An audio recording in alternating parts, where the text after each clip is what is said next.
Assalamualaikum warahmatullahi wabarakatuh. Tanah ini adalah tanah wakaf, luasnya lebih kurang 1 hektar, berada di Palas, Kota Pekanbaru, Riau. Di atas tanah ini akan dibangun asrama. Inilah yang nanti akan berperan untuk tempat belajar santri kita. Kami amat sangat mohon kepada Allah Subhanahu wa taala, semoga dimudahkan dan mari kita support pembangunan ini. Ini akan menjadi amal jariah kita sampai mati menghadap Allah Subhanahu wa taala. Apa yang kita tanam hari ini, itu yang akan kita petik. Apa yang kita wakafkan hari ini, itulah yang akan mengalir ke makam kita, ke kubur kita. Ma'akal tafa'afnaita yang kau makan busuk, wa malabis tafa'ablaita yang kau pakai lapuk, wa mata sadaqta fa'amdaita yang kau sedekahkan, itulah yang akan menolong, itulah yang akan menjadi amal jariah. Berkah selalu jamaah semuanya. Terima kasih. Assalamualaikum warahmatullahi wabarakatuh. Alhamdulillah, wassalatu wassalamu ala rasulillah Sayyidina wa maulana Muhammad ibni Abdillah wa ala alihi wa sahbihi wa man tabi'ahu wa mawalah. Ashhadu an la ilaha illallah wahdahu la syarika lah, wa ashhadu anna sayyidana Muhammadan abduhu wa rasuluhu la nabiyya ba'dah. Allahumma salli ala sayyidina Muhammadin nabiyil ummi wa ala alihi wa sahbihi wa barik wa sallim. Qala Allah ta'ala fil Qur'anil azim wa huwa asdaqul qailin. أعوذ بالله من الشيطان الرجيم يا أيها الذين آمنوا اتقوا الله حق تقاته ولا تموتن إلا وأنتم مسلمون. وقال تعالى في آية أخرى يا أيها الذين آمنوا اتقوا الله وقولوا قولا سديدا يصلح لكم أعمالكم ويغفر لكم ذنوبكم ومن يطع الله ورسوله فقد فاز فوزا عظيما. عباد الله أوصيكم ونفسي بتقوى الله وطاعته فقد فاز المتقون.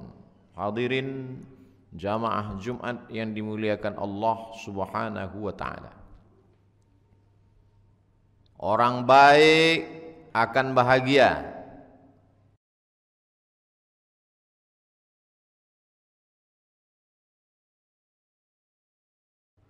Orang yang jauh dari Allah akan susah dan sengsara. Itu didengar oleh anak muda dari mulut ayah dan ibunya di rumah. Di sekolah dia mendapat nasihat yang sama bunyinya dari mulut yang berbeda. Orang baik akan bahagia. Orang yang jauh dari Allah akan susah dan sengsara. Lalu kemudian dia pun sholat di masjid. Setelah sholat jamaah jangan keluar dulu karena akan ada kultum dari ustadz penceramah. Bunyi yang sama kembali didengar telinganya. Orang baik akan bahagia. Orang yang jauh dari Allah akan susah dan sengsara. Di rumah, di masjid, di sekolah, sama nasihatnya. Tapi begitu dia hidup dalam dunia yang nyata, fakta, peminum khamar dengan bangganya di channel YouTube menunjukkan minuman yang dia minum sambil mengendorse, mengiklan khamar, berbahagia, hidupnya indah, kendaraannya mewah, tak kurang sedikit pun. Sementara orang yang dekat dengan Allah dibuli, dicaci maki, bahkan dipenjara. Dia mulai berpikir, kalau begitu nasihat orang tuaku selama ini hoax. Kalau begitu kata-kata guru ini hanya kata-kata pemanis di bibir, tidak sesuai dengan fakta dan kenyataan. Maka anak-anak muda terbagi ke dalam 2 mazhab. Mazhab yang pertama mazhab ateis, A tidak, T Tuhan, is keyakinan. Keyakinan yang mengatakan tidak ada Tuhan. Semua itu hanyalah asatirul awalin, dongeng nenek moyang zaman dulu, bahwa orang baik akan bahagia dan orang yang jauh dari Tuhan akan sengsara. Tak sesuai dengan fakta dan kenyataan. Mazhab kedua berkata, mungkin Tuhan pernah ada, tapi sekarang Tuhan sudah mati.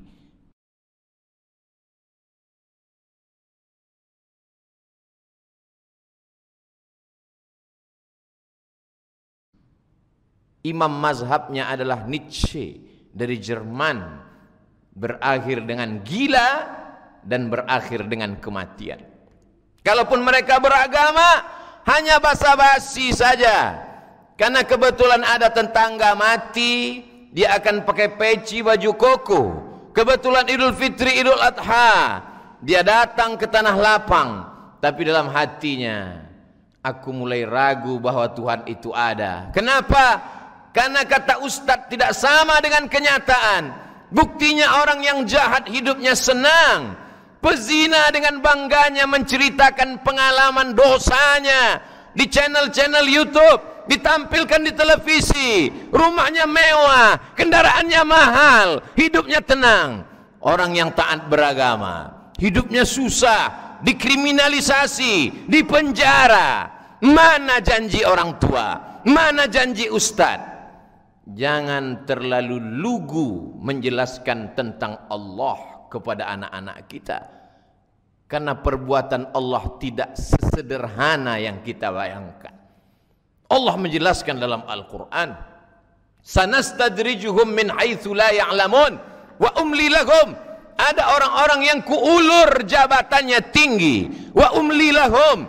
Ada orang-orang yang kuulur hartanya banyak, wa umli lahum. Ada orang-orang yang kuulur nikmat badannya sehat, kuulur nikmat umurnya panjang, kuulur kekuasaannya hebat, gagah, perkasa.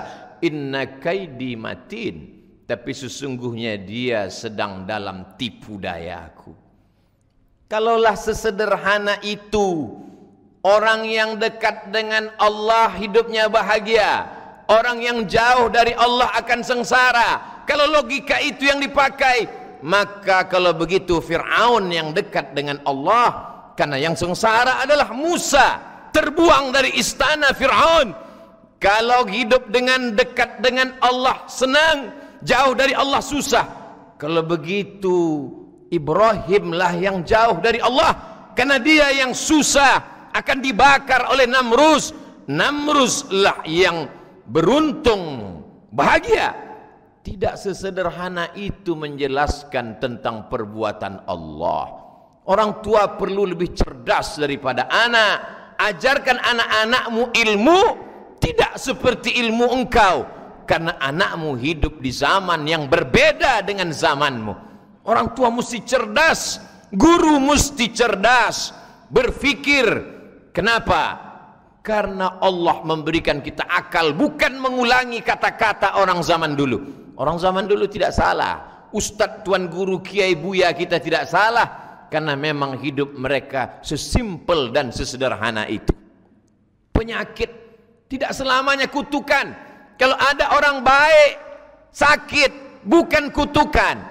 Sakit itu adalah cara Allah untuk membersihkan dosa-dosanya. Dulu sebelum saya hijrah, ketika masih makan riba, ketika masih berzina, ketika masih minum khamar, badan saya sehat. Tapi kenapa setelah hijrah, setelah pindah ke bank syariah, setelah ikut pengajian, kenapa justru sakit? Mana pesan ustadz yang mengatakan kalau dekat dengan Allah bahagia? Allah membersihkan dosa-dosamu dengan penyakit. Nabi yang menjelaskan demikian. La yusibul mu'min min nasabin wala wasabin wala saqamin. Letih, lelah, gundah gulana, galau, susah hati, sakit, wala syaukin yastakuha, duri menusuk tapak kakimu. 10 orang kau berjalan, yang 9 sehat-sehat saja. Kenapa mesti tapak kakimu yang tertusuk duri? Illa kafarallahu anhu biha sayyi'atu. Allah ingin membersihkan dosa-dosamu. Tapi aku tak berdosa. Dosaku apa? Aku tidak ada dosa. Di saat kau berkata kau tidak berdosa, itulah dosamu yang pertama, karena merasa diri tidak berdosa. Bukankah datuk nenek moyangmu Adam alaihi salam pun berdosa? Dan dia mengaku dosanya, Rabbana zalamna anfusana wa illam taghfir lana wa tarhamna lanakunanna minal khasirin. Tapi aku sudah lama bertobat, sudah hijrah, sudah bersedekah, sudah bangun masjid. Kenapa tetap susah? Kenapa tetap sakit? Allah mungkin tidak menghapuskan dosamu, karena dosamu sudah bersih. Tapi Allah ingin mengangkat derajatmu. Ada orang yang diangkat derajatnya karena jihad fisabilillah, berdarah-darah. Ada orang yang diangkat karena membangun masjid. Dia kalahkan hawa nafsunya, ingin membangun rumah, membeli kendaraan. Tapi Allah mengangkat derajatmu bukan karena kau kaya, bukan karena kau mati jihad fisabilillah. Allah mengangkat derajatmu karena perbuatan amal yang tidak keluar uang, karena perbuatan amal yang tidak keluar darah. Apa amal itu? Amal itu bernama sabar. Innama yuwaffas sabiruna ajrahum bighairi hisab. Allah memberikan balasan orang yang sabar bighairi hisab, tak dapat dihitung dengan apapun. Aku sudah sabar. Kenapa masih datang juga penyakit itu? Kenapa masih datang juga kesusahan itu? Apa betul marah Allah kepadaku? Allah tidak marah kepadamu. Allah sayang kepadamu. Bukankah nabimu pernah berkata, innallaha idza ahabba qauman ibtalahum. Kalau Allah sayang kepada seseorang, Allah uji dia. Anaknya mati, kebunnya kering kerontang, ternaknya, ontanya, lembunya, kambingnya habis semuanya. Tak cukup hanya di situ, penyakit kulit pun datang kepadanya. Maka Pak Kua berdoa untuk kedua mempelai, Allahumma arham bainahuma kama rahimta baina Ayyub wa rahmah. Sayangi kedua mempelai ini seperti kasih sayang Siti Rahmah kepada Ayyub. Mati anaknya, habis ternaknya, kering kerontang kebunnya, datang penyakit kulitnya. Kasih sayang rahmah tak pernah berubah kepada Ayyub. Marahkah Allah kepada Ayyub? Jauhkah Ayyub dari Allah? Tidak. Ayyub dekat kepada Allah. Kenapa ujian itu datang? Allah ingin menempatkan Ayyub di maqam, level tempat paling tinggi. Orang masuk surga, setelah dia berada di surga, Allah bertanya kepada mereka, "Madza turidun?" Hai penghuni surga, kalian mau apa? Jannatin tajri min tahtihal anhar. Taman-taman yang mengalir air-air sungai sudah kalian dapatkan. Apa yang belum dapat? Mereka menjawab, ridhaka. Ada satu yang kami belum dapat ya Allah, ridha. Ternyata orang yang masuk surga itu pun tak semuanya mendapatkan ridha Allah. Itulah mengapa ketika kita berdoa, kita tidak minta surga duluan, kita minta ridha duluan. Karena siapa yang mendapatkan ridha pasti dapat surga. Tapi orang yang minta surga belum tentu dapat ridha Allah. Maka kita diajarkan, Allahumma inna nas'aluka ridhaka wal jannah. Dan yang mendapatkan ridha Allah itu cuma satu. Siapa dia? Orang yang ridha menerima keputusan Allah subhanahu wa ta'ala. Jangan berpikir terlalu sederhana tentang keputusan-keputusan Allah, karena tanpa kita sadari ucapan kita itu akan menyesatkan orang lain. Mereka tidak komplain, mereka tidak marah, mereka segan mengkritik karena kita ustadz, kiai, buya dan tuan guru. Tapi dalam hatinya dia berpikir, kenapa orang yang taat, sholat, puasa, zakat, ngaji, hidupnya penuh dengan kesakitan, penderitaan. Mengapa peminum khamar, pezina, koruptor, penipu, pembohong, hidupnya tenang, perutnya kenyang, kenapa tak ada kesusahan? Maka sesungguhnya mereka sedang diazab Allah. Azab yang lebih mengerikan daripada penyakit. Azab berbalut nikmat, istidraj namanya. Bukankah nabimu pernah berkata, innallaha la yumli lizzalim. Allah memberikan nikmat kepada orang-orang zalim. Nabi yang berkata demikian, la yumli lizzalim. Orang zalim itu dia ulur dengan nikmat. Hatta idza akhadhahu lam yuflithu. Ketika Allah mengazab mereka, tak sedikit pun ada lagi kesempatan mereka untuk masuk dalam surga Allah, karena kenikmatan sudah habis mereka habiskan di dunia. Sebaliknya ada orang yang di dunia penuh dengan penderitaan.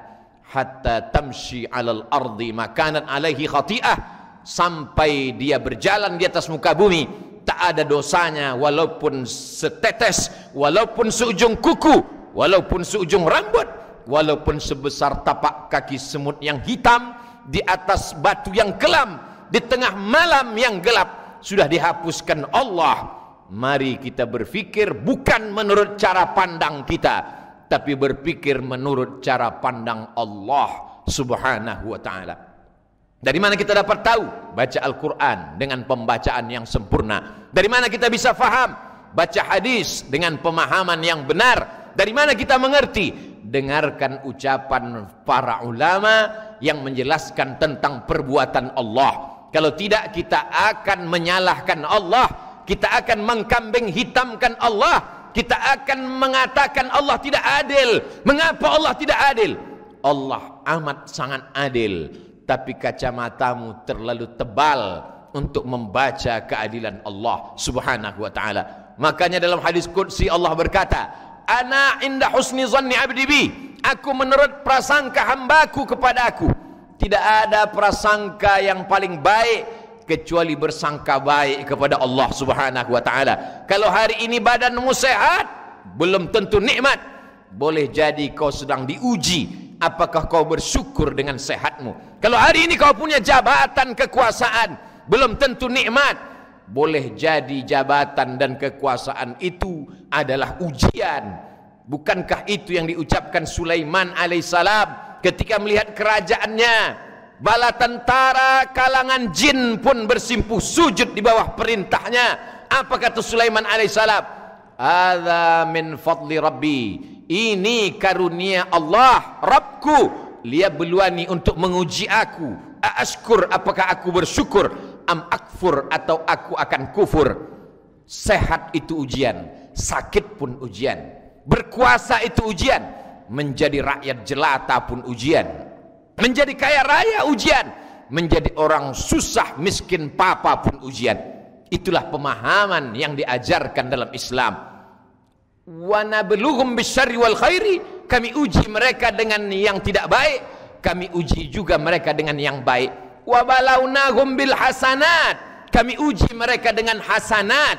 Tidak selamanya ujian itu dalam bentuk penyakit, tidak selamanya ujian itu dalam bentuk penderitaan. Hasanat, kebaikan-kebaikan itu pun juga ujian. Tapi berapa banyak orang berkata, ketika sehat nikmat, ketika sakit laknat, ketika berkuasa rahmat, ketika tidak berkuasa laknat. Pandangan kita sudah salah. Berawal dari pandangan yang salah, dari telinga yang salah mendengar, kemudian kita salah berpikir, setelah itu kita salah berbicara dan salah berkata. Hari ini kita sedang lulus ujian sehat karena kita berada di rumah Allah. Keluar dari sini kita akan lulus ujian rezeki karena kita tetap berwakaf, berinfak dan bersedekah. Ke depan kita tetap lulus ujian anak karena kita mendidik mereka menjadi generasi yang Qur'ani. Barakallahu li wa lakum fil Qur'anil azim wa nafa'ani wa iyyakum bima fihi minal ayati wadh-dhikril hakim wa taqabbala minni wa minkum tilawatahu innahu huwal ghafurur rahim.